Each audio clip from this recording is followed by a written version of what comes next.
Araitz Bailaratik Iruñeko gotorlekura. Izenburua duen erakusketa honetan, artistak Juan Gorritik gure jatorria, gure sustraiak agerian jartzen ditu. Egindakoaren jarraipen gisa, primitiboa izan den horri omenaldi eginez. Erakusketa honetan aurkituko dugun lehen piezak Malatxa du izena. Margo akriliko urdina eta zura erabiliz dago egina.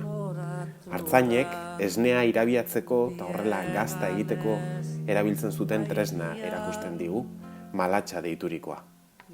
Artzain guzti hoiei primitiboari gorazarre edo omenaldi bat da.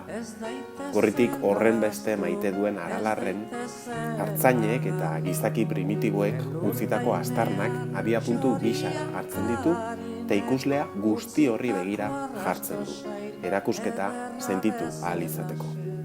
Juan Gorritik erakusketan zehar, behin eta berriro gogoratuko digu, izandakoaren eta egindakoaren jarraipena garela.